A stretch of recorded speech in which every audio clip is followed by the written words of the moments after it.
This is Six Tackles with Gus, with Matthew Thompson and Gus Gould. Welcome to Six Tackles for another week on the show today. There is a stack to get through. Brooksy's off to Brookvale, while Ben Hunt is staying put at the Dragons for now. Desi's off to the Gold Coast. Who saw that one coming? Is there such thing as an Origin dead rubber? We'll ask Gus, and we'll get a preview of round 18. Phil Gould, welcome. Matt Thompson, how you doing? Tremendous. You well? I'm okay, yeah, for an old bloke. Did you get your Taylor Swift tickets this morning? My Taylor Swift? No, Yeah. I missed out. Did you? I missed out. Yeah, I stood in line, but it was all sold out before I got to the front. So I was just having a look. Apparently, everyone in the newsroom on level 1 of our building is all around the computers trying to get Taylor Swift tickets. The kids these days. Let's start My with... daughters will be doing it. Would they? Yeah, with my credit card. Yeah, you'll see it pop up if they're successful. It'll look on my credit card like I follow Taylor Swift. They'll have to take you if you pay for the tickets. No, they won't take me. Gussie does Tay-Tay. Let's do yes or no. No. Hey. No. That's the rule. No. Dear, oh. Jordan's put these together today. I think he's having a joke. The Cowboys can win the comp. Of course they can. Yeah. Of course they can. There's certainly one team that has the ability to do it, that's for sure. They've got a great roster, they've got great talent. As I said on 100% footy the other night, I don't know what happened in the first half of the year, and it would be a monumental task to win from here, but if they can get close enough, they're good enough, I can tell you. They'd be the first team to concede 50 points in a season and go on to win the comp. Well, that's going to happen. It will happen one day. And if it's going to happen, it'll be a team like the Cowboys that should have been there all year but weren't, and rallied at the back end of the year to do it. I don't know what happened to them in the first half of the season. I certainly don't know what happened to them at Leichhardt. That was a night where you just thought, well, crikey, what's going on? But as it turns out, it was an abomination, and they're back. Is backing up from State of Origin becoming an outdated philosophy? No. What's the outdated philosophy? What's the philosophy? Well, I think Ivan Cleary pointed to this, that they made a strategic decision at Penrith that they're not going to subject their Origin players to backing up because it's just too much wear and tear for them at the back of the year. I suppose when you got the depth that the Panthers have, it's not that big an issue for them. Other clubs don't have that luxury. That's the luxury, and they've been doing it for a few years now. When they first started getting big representation, it actually took its toll on them, and they had to get accustomed to it. Players had to get accustomed to it. But when you've got the system that is consistently producing kids off a conveyor belt, and I can't remember the last kid who debuted for Panthers ever that didn't look like an NRL player straight away. I mean, they're very well prepared and developed, and they come through and they've got great depth. And they're one team that can afford to rest their players, which is to their advantage. If you're going to win a premiership, you need half a dozen Origin players in your roster. We all acknowledge that. They've got them.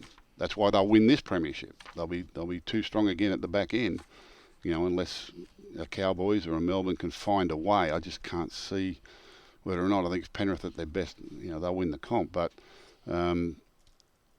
If you're a struggling team and you've got 2 or 3 Origin players and you rely on them for your competitiveness, not just to win games, just for your competitiveness, I'm sure the poorer teams are backing them up because they have to. It's just where it is. Sometimes when you're sitting up top there, you forget where it came from. But I wouldn't say it's an outdated philosophy. It's a lovely luxury to have half a dozen Origin players and not need to play them to remain competitive or win NRL games. It's a great luxury. Cowboys have got half a dozen Origin players. They certainly have. That's why they can win the comp. They can win the comp. They're a much better chance than a lot of the other teams in the comp, I'll tell you. Marnus and Steve Smith will each make hundreds in the Lord Test. Yes, I'm in my praying mode there. Pray emoji. Let's hope so. They contributed zilch, zip, none and nothing. Yeah, Australia still won. How good a sign sign's that? Won. So it's a good sign. You would have to think that one of them will get runs at least in one innings of this test. Possibly both. They don't have many runs of outs, do they? I'm sure they'll be very motivated to make a contribution at this one. And if everyone else in the team can do as well as they did last time and not rest on those two fellas, we're a real chance. Bazball, Bazball. They can have their Bazball. Stick your Bazball up your... Nah, it's great. It's good cricket. Love it. It is. It's really good cricket. I wonder if they're going a bit off the Bazball, because I've seen the Lord's surface and it looks a lot greener than the one that they played on in the first test. And the whole idea was it was to be very flat wickets to allow that free-flowing batting. Well, if England get in a position where they're going to bat first at Lord's, from what I've seen, I think the ball's going to nip around a little bit, so maybe the Bazball's got to go on the top draw for a little bit. Well, the toss over there always becomes important, doesn't it? Particularly when there's a little bit of life in the wicket, or the wicket's going to crumble towards day 3, 4 and 5. So, yeah, it's an Ashes test. I think we'll get all conditions at different times. Well, with four seamers, the England team. You'll see it exclusively live on 9 and 9 now from Lord's, the home of cricket. That is a bucket list. When you work in rugby league, there's not much chance of ever getting there. Although, maybe one day. Queensland need a fullback for Game 3. It'll be AJ Brimson. No. It'll be Kalen Ponga. Ah! He's going to end his short Origin hiatus and answer the call. Yeah, he'll be picked. I think Billy will go with him. Well, he said he didn't want to be there this year. Who? Kalen. Well, Said he wanted to focus on Newcastle. Yeah, well, he's going to have to answer the call, isn't he? He's a Queenslander. AJ Brimson's not even playing fullback for the Gold Coast all the time. So, I think Kalen Ponga is the one, if they're serious about winning the game. And I'm sure they are. I'm sure they want to put New South Wales to the sword. I would think that they'll pick Kalen. What about the Hammer? No, Hammer's doing very well where he is. Oh, is he what? He's killing it in the centres. All right. Well, Kalen Ponga to make a comeback for Gus. And my last yes-no. We will have a top 8 without both the Roosters and the Rabbitohs. No. Roosters currently in 12th position with 7 wins, but look a long way off the pace. Souths have lost 4 of their last 5, and they are clinging to 8th at the moment.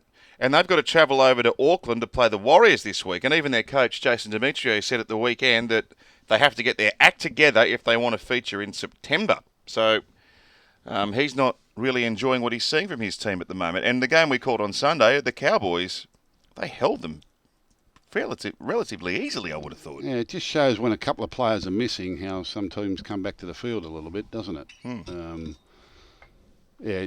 Look, the NRL is hard these days. It's hard. I actually had a long talk with our junior pathways players yesterday, our Jersey flag players, and just talking to them. A lot of these young players have suffered in the last couple of years with development because of COVID and no football, and just trying to impress with them how much further they've got to go and how hard the NRL actually is, and it's not going to happen overnight, and you've got to be patient, and maybe the bloke sitting alongside you gets his go up there and you feel as though you've been left behind. You've got to hang in there and keep coming. The NRL is hard, and rosters are talent is diluted across a lot of the teams. You take the top 2 or 3 players out of any team and it makes those teams very, very vulnerable. My phone's not working. Thank you, Matthew. No problem. I'm looking. Look, I think Rabbitohs and Roosters clearly are 2 top 8 rosters, and I'm thinking they should be there. Right at the moment, it's hard to see which ones currently in the 8 are in danger of dropping out. Now, Rabbitoh is in 8th position at the moment. Mm-hmm. The one who could be vulnerable, maybe a Raider, maybe an Eels if they can't get their team. Oh, gee whiz. They won 5 in a row, Para? I think Roosters are in trouble. I think the Roosters are gone. Do you? Well, again, they've got a roster you can't jump over. They've got a roster you can't jump over. They're Hasn't helped them so far. Only a couple of poise out of 8 spot. The Titans were so good again on the weekend, and the Eels, everyone was writing them off earlier in the year. They've won a few in a row, and now suddenly they're back in the fight. It's very, very tough. Crikey, I'm looking at all those teams. None of those teams can match the Panthers. I think this one's over, baby. Anyway, it'll be very interesting what the next 8 or 10 weeks brings. But certainly, Rabbitohs and Roosters have got something to do. But I think at least one of them will make the 8. Rooster could go through and not lose another game. You just don't know once they get on the winning train. But they're having a little bit of trouble at the moment. Well, they're on 18 points, aren't they? They're only a win outside the 8, but on current trend, you would say it's going to be a difficult assignment for them. So you're saying South Sydney, yes? I think they'll get there, yes. And you're saying question mark Rooster, not a big cross? No, I'm not ruling them out at all. I gave them a no, didn't I? Okay. Yep. The other one too that I think is interesting, and look, they've done all the hard work, Brisbane, to get themselves into a position where they're second on the ladder on for and against. However, they've won an extra game than anyone else, but they've lost Reece Walsh for 3 weeks, and they've also lost Tom Flegler and Jordan Ricky with injuries. So, and then they've got another Origin game to get over. So these little bumps happen throughout the season, but I suppose, and Kevin Walters, after that loss to the Gold Coast at the weekend, very animated in the sheds. I don't think doesn't want a repeat of what happened last year with the fade out. Well, this time last year, we thought they were going to be top 4 certainties, didn't we? Yeah. And it filtered away for them. I don't think that will happen this year. They've won more games than any team in the competition at the moment. They've still got buys in hand, and they're well on their way to playing finals football. They'll be... I think the Broncos will be okay. There's a couple of thunderbolts for them right at the moment, but once the Origin's over, they'll regroup and set their sights on. How long are those injuries out for there? One was a plantar fascia, wasn't it? That's right. Yeah, they'll get that right. And What's what that was mean? the other one? It's in your foot. It's sort of like in the arch of your foot, I think. Right. And Flegler, I did know this, but I'll just have a look. Look, I think they're a couple of weeks. But their pack doesn't look quite as imposing, and plus they've also got Kurt Capel out at the moment as well. So they've got a few missing and still an Origin game to go. But I suppose every team's susceptible to injury to their key players at the moment. I think Bronco will be fine. Fine. Reece Walsh, 3 weeks. Mm-hmm. Fair enough. Yeah, they're running the game. Right. Put microphones on the field, you're going to hear a bit of that from time to time. I was reading some of the reports from the journos at the judiciary last week. Tricia Nicolosi in particular said he's heard about 127 C words. Well, that would be very ripe. awkward, wouldn't it? Pretty ripe, wasn't it? That'd be horrible to be there. You'd be putting your head in your hands going, oh no. I know. Channel 9 won't like me saying it, but I've never seen any reason for microphones on the field or microphones on the referees. It's just, I'm just an old dinosaur. I don't like it. I don't believe in it. And you leave what happens on the field. But now everyone wants to be out there. They want the cameras right up close. They want the microphones. They want to hear everything that's going on. And but microphones or not doesn't mean you can abuse the ref. Going to be but the ref deals with it. Send him to the sin bin. Penalise him. Get him off. If he's going to carry on stupid like that, I think Reece Walsh should have owned it. Just owned up, said, all right, okay, sorry. And that's usually what happens. It used to happen in the old days. There'd be a bit of a heat of the moment, a bit of argy-bargy between you and the referee or something or other, and then 2 tackles later, say, sorry about that, mate. No good, as go, get on with it, Or he'd send you to the sin bin, and that'd shut you up pretty quickly. Yeah. And off you'd go. It'll all be done, rather than a marathon judiciary and all that being aired out now, what was said and what wasn't said and who said it, and I didn't say it, and he said it, she said it. It's just, do we need that? Oh, I don't know why. Do we really need that? He shouldn't have claimed he was talking to his teammate. Really. Well, and then everyone's got to listen to all the colourful language for 3 hours. They missed their flight last night. They were there that long. The exuberance of youth. Yeah. Maybe that one teaches him a little lesson. Well, someone should have tugged him by the coat and led him down the right path. That matter should have been fixed up in 30 seconds. 30 seconds. Should have been fixed up on the field, and it's done. But now everyone wants their say and everyone wants a part of it, and get the lawyers in at 10 paces and sit them in a judiciary room and put all the public in there and let the public know exactly what's going on and what's said. I can't see how that's any good for the game at all. And the broadcasters want to do it because fans want to, it's intriguing for fans to know what's going on out on the field, but there has to be some sanctity, there has to be some privacy out there. Did blokes used to give it to the ref back when you were playing? 100%. And the refs give it back. Did they? Oh, yeah. Don't worry about that. Yeah, don't worry. And that's why it was, that's just how it was. What would the ref do? And you'd apologise later, or you go and have a beer after the game. You just go and have a beer with the referee after the game. Hang on. What would if the ref copped a spray? What sort of stuff would come back? I got an old story about what was Hollywood Hartley's name? Greg Hartley. I was a young captain at Penrith. He came to me before the game one day and he said, "How you going?" I was very surprised he knew my name. Even I was only a very young captain. He said, He said, I know you've got a function after the game over at the club. I said, yeah, it's really good. There's a disco on after it. He said, you think you can get me a couple of tickets? I said, that'd be great. Yeah, he said, I haven't been to Penrith Leagues before, so I'd come over and have a beer with the boys. And that used to be the thing. You used to go and have a beer with the referee after the game. And I said, oh, great, I'll get you a couple of tickets. So I walked in the dressing room. I said, we're sweet today, boys. I said, Greg Hartley's coming to the club with us for a beer after the game. So we got out there. We're playing Manly. We got out there and we're down 12-0 after about 10 minutes. The penalties are about 6-0 against us. So we're not doing too well. So next thing, there's a bit of a argy-bargy. There's a bit of an all-in, and they've separated the two teams and called them out, and he's called a couple of Manly blokes out and given them a caution. He's called a couple of Penrith blokes out and given them a caution. And he turned around to me. He said, you, Gould, come here. I said, I wasn't in it. He said, shut up, come here. I said, I wasn't in it. He said, shut up, come here. And he's standing there, he's poking me in the chest. He said, the crowd thinks you're getting a caution. He said, my mate brought 2 blokes. He said, we need 4 tickets to the disco tonight.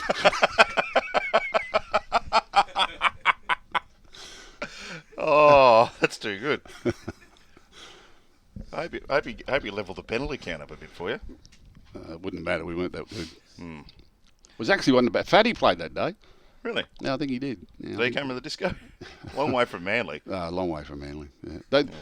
Teams used to book rooms out there and stay overnight. There was a couple of alcohol-related dramas at different stages over the years with blokes staying out there for the weekend and because people didn't go that far for their holidays. No, When Penrith first came, there was no freeway out there. There was no highway out there, which was all the single-lane road.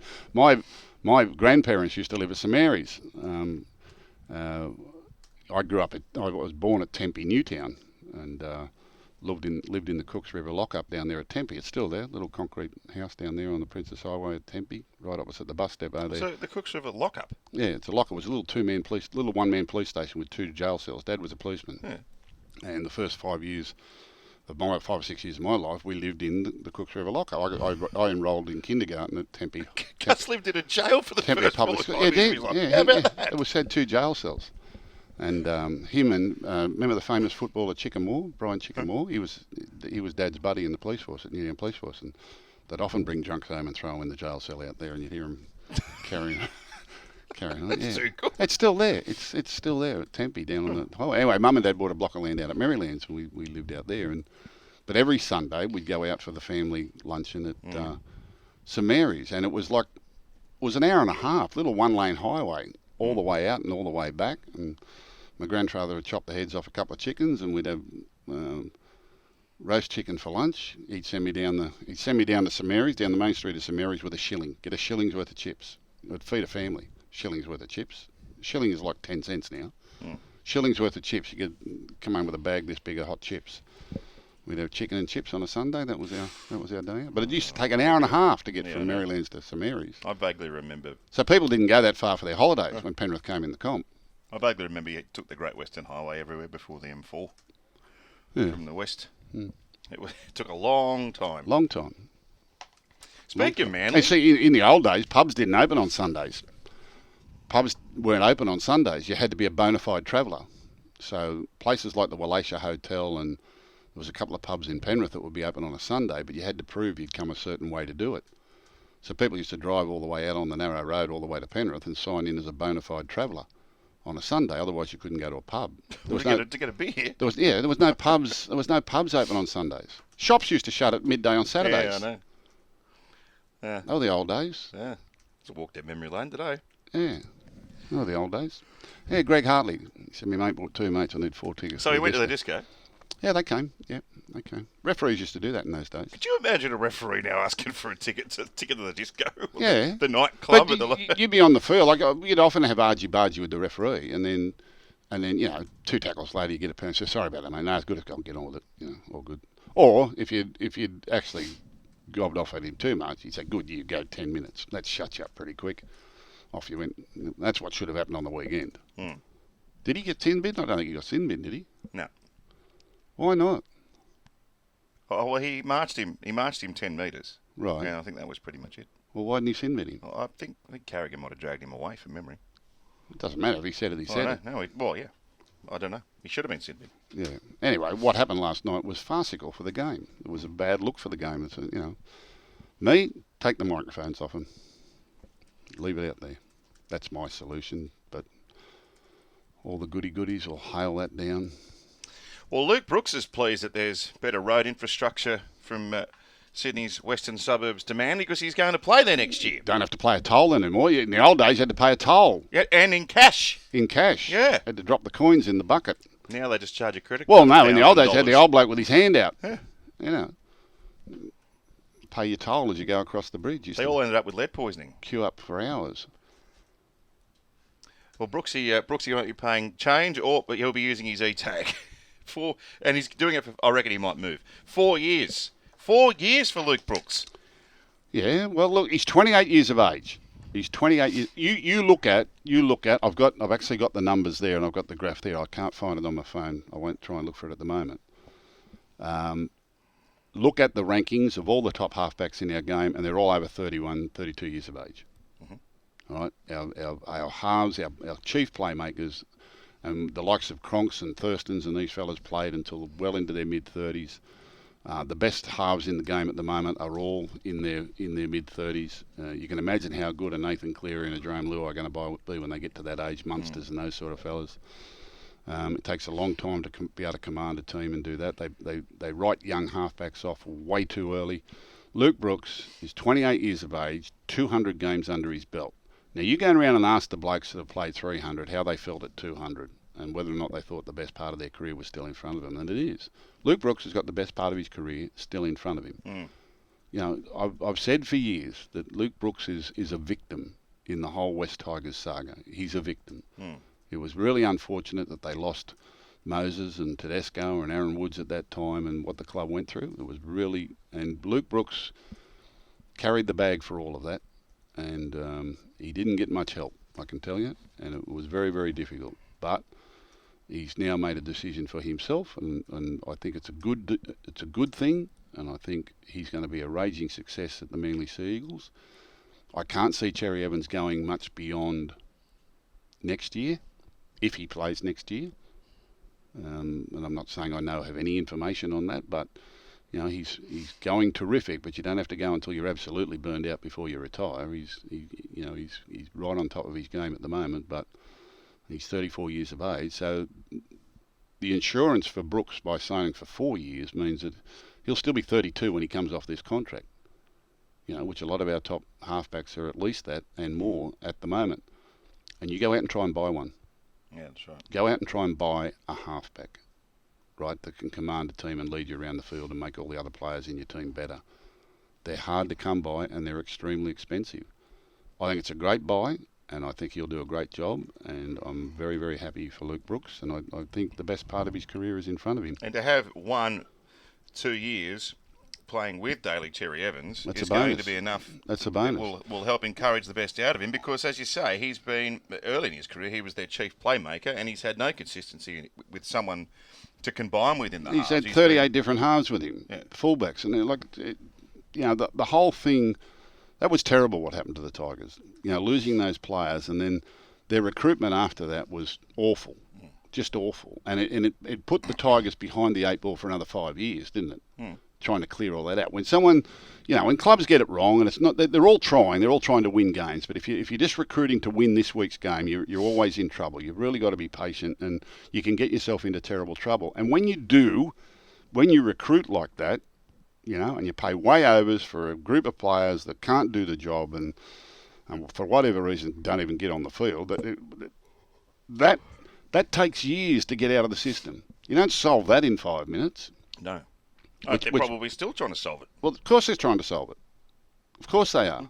And it's probably led to Luke Brooks leaving. When you all boil it down, what leads to what. So I applaud Luke Brooks. He's done something for himself. And the other one is Josh Schuster, who's committed to a 3-year deal, essentially to play in the back row at $800K a year. Big bickies. Well, all the scuttlebutt was that he didn't want to play in the back row. Yeah. And that he was looking to leave the club a couple of years ago because he couldn't be guaranteed the 5'8" spot. He's finally in the 5'8" spot. Has he realised he's not a 5'8"? Has someone talked him around? They obviously have talked him around. I wonder how they've talked him around. Well, they've talked him around with $800,000 a year. Doesn't take much convincing, does it? I'd play 5'8" for $800,000 a year. Yeah, I mean, that's... But with the big money comes responsibility, doesn't it? Certainly does. Certainly does. He'd know that. I've had that conversation with footballers over the years. With big contracts comes great responsibility.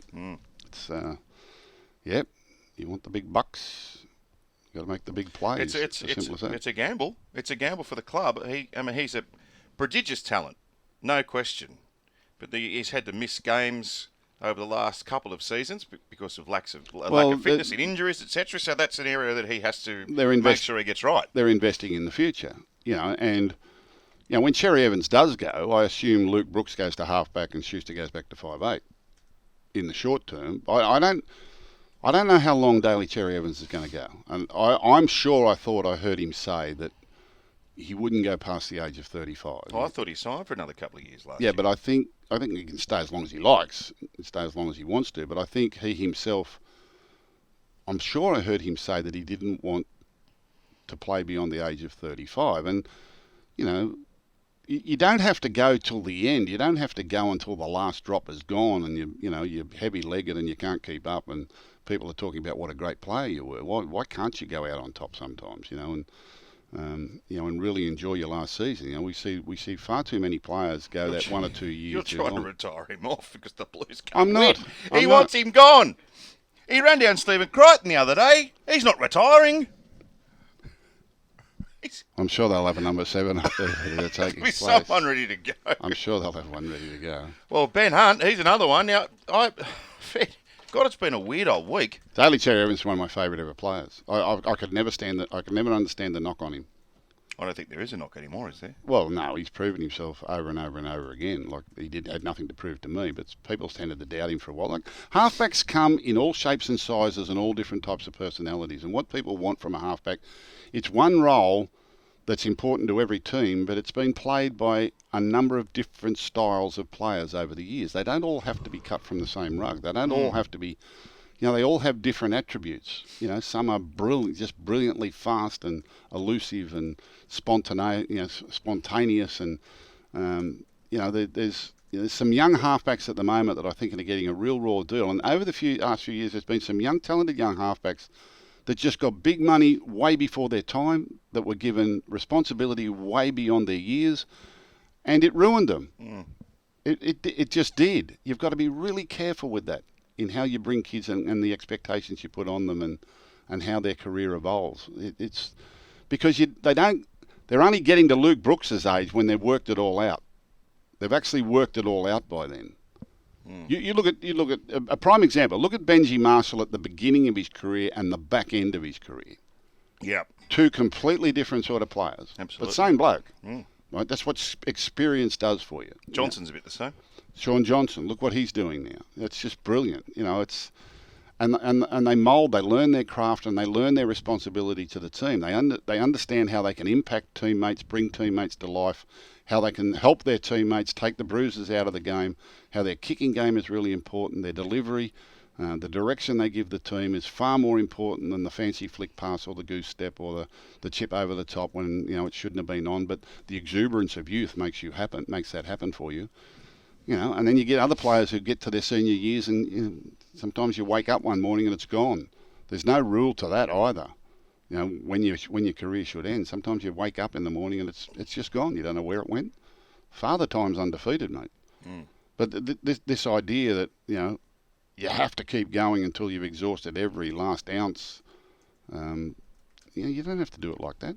Why not retire on top? Oh, you should go now, DC. No, I'm not saying that. I'm not saying that at all. I'm just saying I'm sure I heard him say he wasn't going to go beyond 35. And I said, well, good on you. And look at the way you're playing. Look, he's not limping to the finish line. No way. He's skipping down the straight, waving a flag. How good am I? He's going terrific. And he's always been one of my favourite players. What do you admire about him? I admire the footballer he's always been and become. He's a dangerous player. There was at one time in his career where I said the next decade will be the Daly Cherry Evans decade. And he kind of, he got in behind Thurston and Cronk and didn't really get that origin leg up that I thought was going to happen. And obviously they were 2 champion players, but it kind of didn't happen at that level. And then Manly went some ins and outs. They won some comps there while he was there as well. And he and Foran were great. And, Brett Stewart at the back there. And he's developed into what a great senior leader halfback he is. And he's not a game manager. He's not He's not a Cooper Cronk. He's Daly Cherry Evans, and he does it his own way. As time's gone on, he's become more of a creature of habit. He's worked out what works and what doesn't work, and he's worked out that sometimes, systems and solidarity are very, very good for all the other players in the team. Mightn't suit him, but he doesn't need to be that player anymore. But his support play, his ability to break the line, his passing, his instincts, his vision, was all there. His 40-20, his kicking game. It's all so mature now. He's just a wonderful player, and they take long. That's why we write kids off too early. You've got to keep them in the game somehow. You've got to keep them in a level and keep them in the game because, if they haven't got that flashy brilliance early, they haven't got the experience or the voice within the team or the command within the team to manage it. But later on they will. Blake Green was a perfect example. Jackson Hastings was a perfect example. Went away to England. There's a couple over there in England now that are learning their craft and maturing, and they'll come back better players for it. We should be finding a way to keep halves in the game longer. Find a level of football where they can help younger fellas develop, and then you can bring them back into first grade later. I honestly believe that. Look at Jack Cogger. Now he was another young one. He was a superstar kid. They all wrote him off. Jack Cogger was going to play with Toowoomba this year and got a lifeline at the Panthers. Now look at him. Yeah. Gets in a good club with a good system, and he's more mature age than Sean O'Sullivan. Same thing. They're just survivors, mate. You've got to keep them in the system. How do we get onto this? What were we talking about? We've got to keep on to this. And Schuster, look at all the raps that this kid is getting. He's this, he's that, and he's going to change the world, and he's going to be Manly, blah, blah, blah, blah, blah, and we'll pay him all this money, blah, blah, blah, blah. He's not ready for that. All right? And is that going to help his development into the future? Well, I hope they do. And I think Anthony Seibolt's got a handle on it. And I'm glad if he's not ready for that, what happens? Well, they've got to manage that properly. They've got to manage his education and his expectation out of the game and his responsibility to the rest of the team. And if he wants to be a player with longevity, there's a lot of things about his game that needs to be looked at, and the coach will do that. I don't have to talk about that, but I have plenty of examples of that throughout history, about players and where they are, and it's no secret that the top halves in our games are all well into their 30s. Simple as that. Barring Cleary and Luai and those sort of fellas. Yep. They're endeth the lesson. And they're going to be so much better. It was one of the things I used to say to Nathan Cleary. Nathan Cleary came into first grade at 18, and he used to sit there and watch Cooper Cronk, and he watched Jonathan Thurston, he watched all these halfbacks. I mean, they weren't doing this at your age. They were not. Do not think that you're going to be walking out and doing that.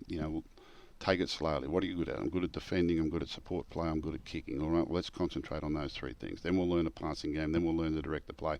Well, look at him now. He's in his mid-20s and he's commanding and playing Origin and winning premierships. And he was always going to be that player because he worked so hard. Imagine what he's going to be like in another 3 or 4 years. Yeah. Cherry Evans' last 2 Origin series have been his best, I think. Yeah, because the way he's commanding that arena. He's got it. Look at the way Benji played at the back end of his career. Look what Adam Reynolds has done for the Broncos. Look what Sean Johnson is doing for the Warriors. It was so important that Sean Johnson went back and finished his career at the Warriors, and he's doing really well. We've got to treat our playmakers better. We've got to be far more patient. We burn too many. They get to 18, 19 years of age, if they're not scoring 3 tries and kicking 40-20s and doing all that, what do? They turn them into a hooker. They stick them in the middle of the field, make them do 30 tackles on all the big blokes. And talk to me about development at halfbacks. Hey, Thursday night footy here on 9. I think the Dragons are grateful they're not playing at home this week, because I could see the crowd turning on Ben Hunt the way things have gone. Well, they treated him with great respect the other night. He played last week. After he'd come back from all that. I think the Ben Hunt thing's dead in the water. I know it's made a bit of noise over the last couple of weeks, exacerbated by the fact that he was in the Origin squad, I guess, and he was one of the high-profile players in that series. But I think the Ben Hunt thing is over. What, for this year? Brisbane have said they're not interested now, so that they've closed the book on that. He had no discussions with Brisbane Broncos. I'll guarantee you that. Neither Ben Hunt nor his management had any discussion with Brisbane Broncos. Or Brisbane, there was an offer there, but they didn't. From what I understand, someone at Brisbane, when they'd heard about all this, rang the Dragons and said, "What is doing with Ben Hunt?" And they said, "No, we're keeping him. Good as gold. That's all there is to it." There were other stories that Ben Hunt had offered 150,000 compensation. He paid out of his own pocket to get a release. That was a strange story. Rubbish. Who'd do that? Rubbish. Absolute the stuff that gets written sometimes is just ludicrous, And Ben Hunt, he obviously felt strongly about it, and he was obviously upset, and whatever it was, and I don't really know that he's articulated exactly what the straw that broke the camel's back, but they've sacked Anthony Griffin. He was told that Jason Rolls was going to be the coach, and then they call him on Origin the day of Origin 1 and said, no, he's not coming now, and he's thinking, well, what the hell's going on? And it just got him thinking that way. Well, but they've held him to his contract, and I think he'll cop that sweep as much as he's had his say. They know where he stands. He knows now where they stand. And I think this will now just vanish into the ether. I don't think we'll hear of it again. Okay. Interesting. I know that he met with the incoming coach, Shane Flanagan, and the officials at the club on Monday morning, and he aired some grievances, which they haven't elaborated about. But I get the sense a lot of it's around Griffin, and a lot of it's around issues at administrative level, which he lacks confidence in the way things have panned out, and you probably couldn't blame him. But let's hope they can get things back on track. Well, he's the captain. Is he talking on behalf of himself? Is he talking on behalf of the playing group? Who's he representing when he says that? If it's just his own personal grievances or what have you, I'm sure. Usually everything can be worked out with communication and whatever. But Ben Hunt is a very reasonable and forthright young man. He too is, 33, 34 years of age. He's only got a couple of years left. He wants it to be happy. I don't think he particularly wanted to be playing hooker at club level at this stage of his career. He's happy to do it for Origin because he only does it for half a game or whatever. And he'll do it in the Queensland colours, and he would do it for his mate Anthony Griffin. But I don't think he was going to play hooker for anyone else. And that's, I guess he was having those concerns as well. I don't know, but I think this is now over. I think you can keep speculating, but I think this is done. Well, let's hope so. Ask Gus, with all the technology in the bunker room, do you think the bunker should be able to call on a forward pass if a try is rewarded, asks Kylie Farrell. See, they only just asked that. Well, is it Kylie, is it? Kylie, I don't like the bunker for anything. Kylie, I don't like the bunker. I don't like the bunker for anything. But if the bunker is going to be used, as it is, and the bunker can clearly tell a pass was forward, should the bunker not be able to go, oh, mate, you've missed it? I don't like the bunker. Right. Can you imagine if it started ruling on forward passes? We've got two linesmen there and a referee. If we can't get it right, then... And the crowd yells it out for him now anyway, so it doesn't matter. They miss 15 passes a game out of dummy half that go forward. No one seems to care. Mm-hmm. But, if it goes half an inch forward and a try scored, all of a sudden they want to pull it up and they want to do this. Yeah. No, Kylie, I don't think the bunker should be ruling on forward passes. But thank you very much for your question, Kylie. Justin is wondering if Parramatta still has a chance of winning the comp. They have a chance? What's defined chance? You're saying there's a chance? Well, there's always a chance. There's always a chance. 1,000,000 to 1 is a chance. That's Dumb and Dumber. Yeah. Look. Would you say they have a strong chance? If they can get everyone back on the field, they have a strong chance. They're one of the two or three teams I think. Look, Panthers, I think, win the comp. If Cowboys can get there fit and well, they've got a team that can beat them. Parramatta, they've beaten Panthers plenty of times, and they're last year's grand finalists. They've lost a couple of players, and they've had injury problems all year, and they've had to bring in some refreshments and retroops, and not sure what they're coming back or who they get back, but they've got some issues around their dummy half at the moment, which is a critical part of the equation. Depending on who's fitting well at the back end of the year. They're a chance, but they're nowhere near as good a chance as what they were last year. Okay. And Scott B's wondering how far the Titans can go with Des in charge. It's a longish project, I would imagine, but he's going to fix up some areas that they're deficient in, I would think. Who's actually coaching them at the moment? Jim Lenahan. Oh, okay. Who was coach of the Burleigh Bears yep. quite some time ago, and I don't know if he's still... I think he must be an assistant in the system there. Well, he's 1 for 1. I know. Well done, Jimmy. Give it up. 100% record. He's 1 for 1. What about that? Yeah, look, and as I said on 100% footy, all credit to the club for the secrecy and the execution of their changeover of coach. I'm not making comment on, yes, Justin Holbrook had to go. I don't know. Only the people within the organisation know that, and they've made the decision, and you've got to respect that they're the ones that are there every day and whatever it is they want to be and whatever they aspire to be. I cannot criticise anyone for employing Des Hasler. He's one of the all-time great coaches, and I have no doubt he'll have success up there again. And they've got a great roster. They really have. They've got some wonderful talent up there. And they've probably underperformed.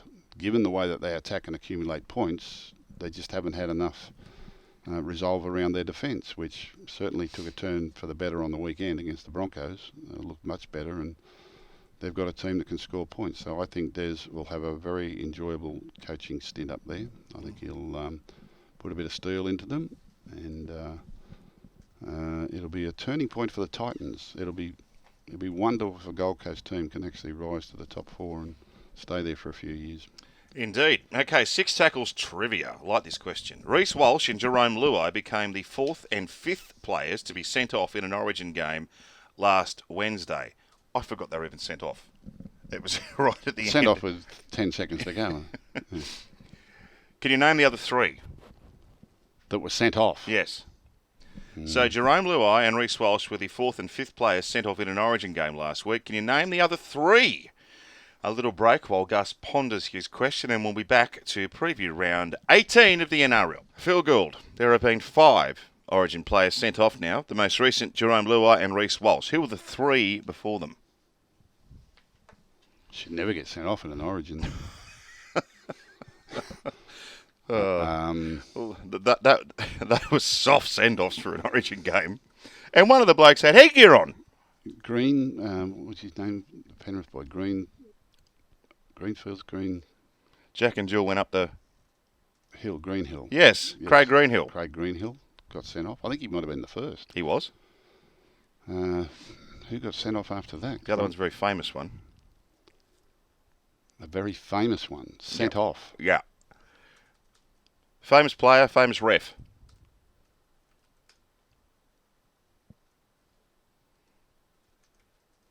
He was sent off not for anything he did in the act of playing. It was more what he said. No, I don't know. To the certain referee. I don't know. Very big man. Queenslander. Yeah, not Tallis and Harrigan. Yes. Was he sent off? Yes. I thought he was sin bin. Sent off. Oh, Tallis was sent off. Well done. Yeah. And the third one, I don't remember this, but apparently it happened. Oh, he stiff-armed someone. Right. Oh, that's the that was the boy from Canberra, the front row from Canberra, wasn't it? No? No. You've done well. Or Melbourne. It was Penrith, actually. Oh, was it? Yeah. Don't know. No, I don't know. Trent Waterhouse. Oh, Trent Waterhouse got sent off in an Origin. Really? I don't remember that. Oh, Brett White. Oh, okay. Brett White knocked him out, and then Waterhouse came in late. Okay. Seems all fair to me. Yeah. Overreaction. Should never get sent off in an Origin. Greenhill, Tallis, Waterhouse, I thought Tallis Walsh, Luai. I thought Tallis got sin bin. No, they were standing right near the side though, remember? Yeah. Don't talk, just go. Just go. Just go.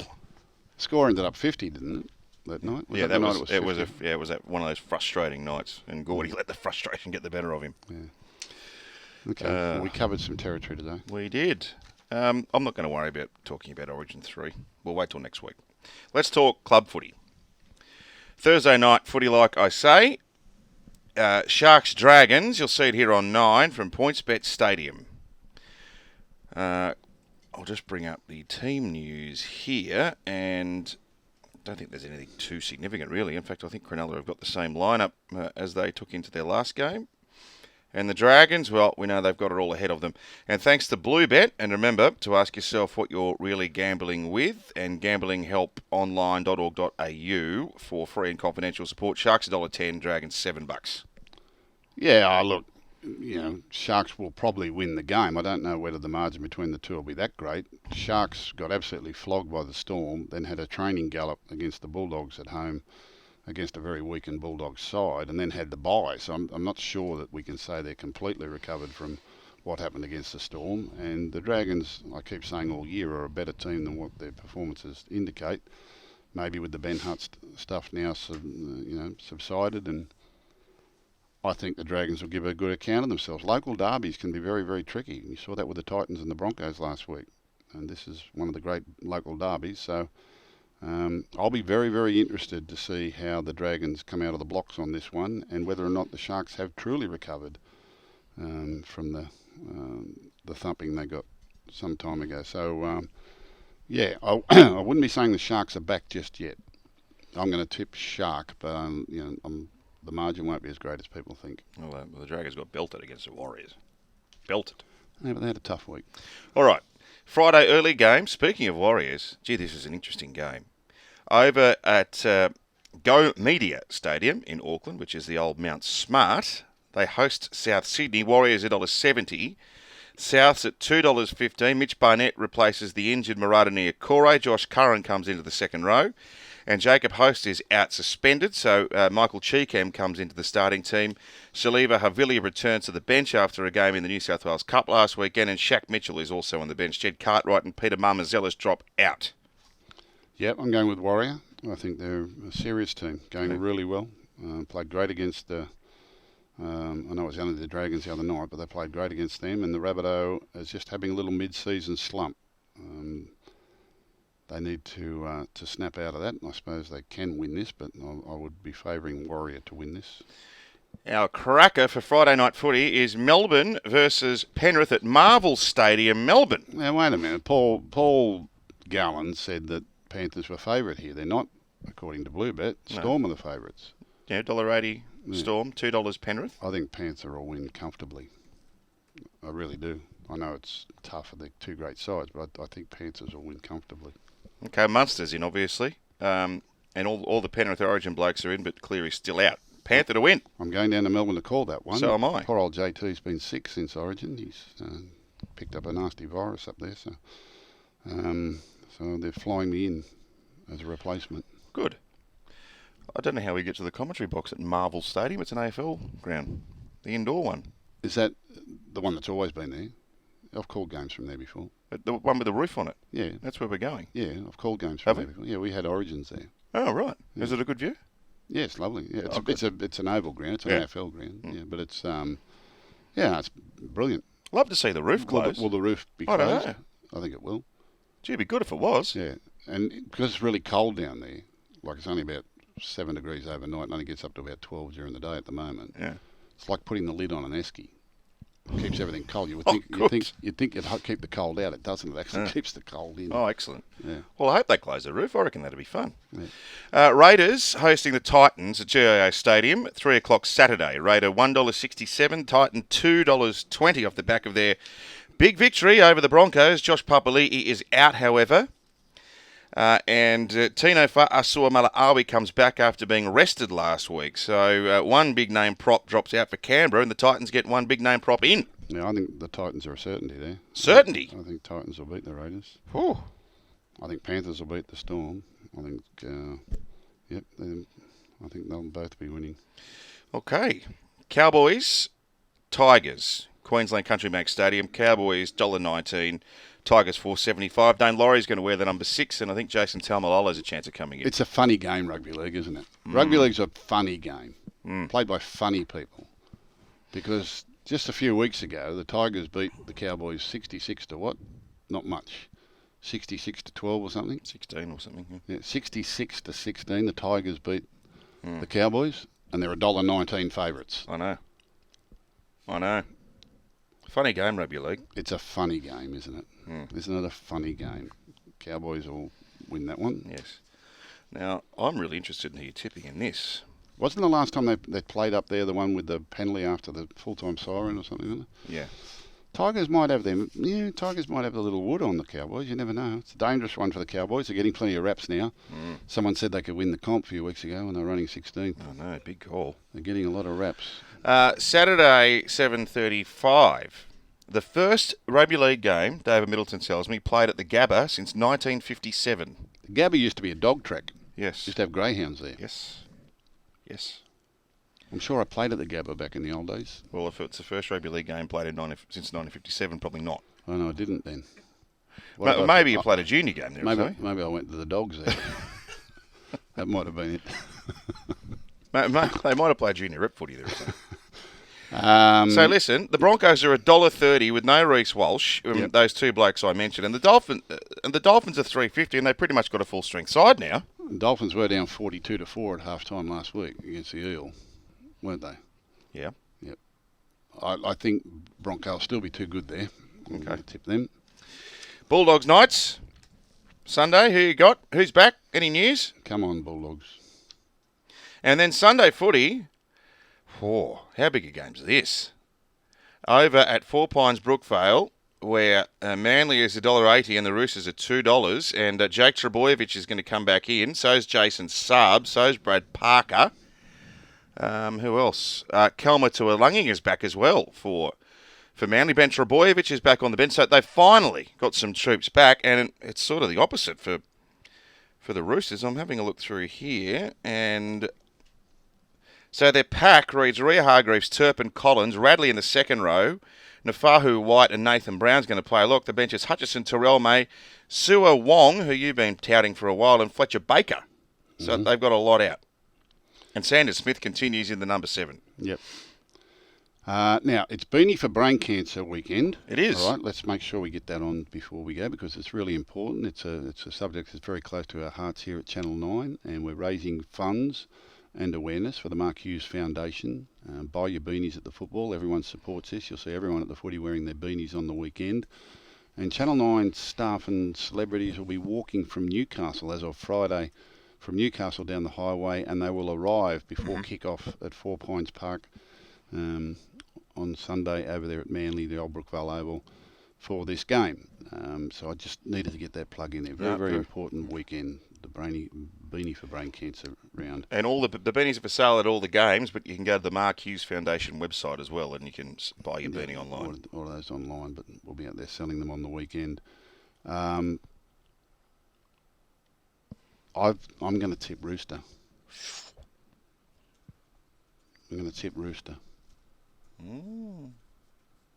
Don't like that tip? It's your tip. So here I go.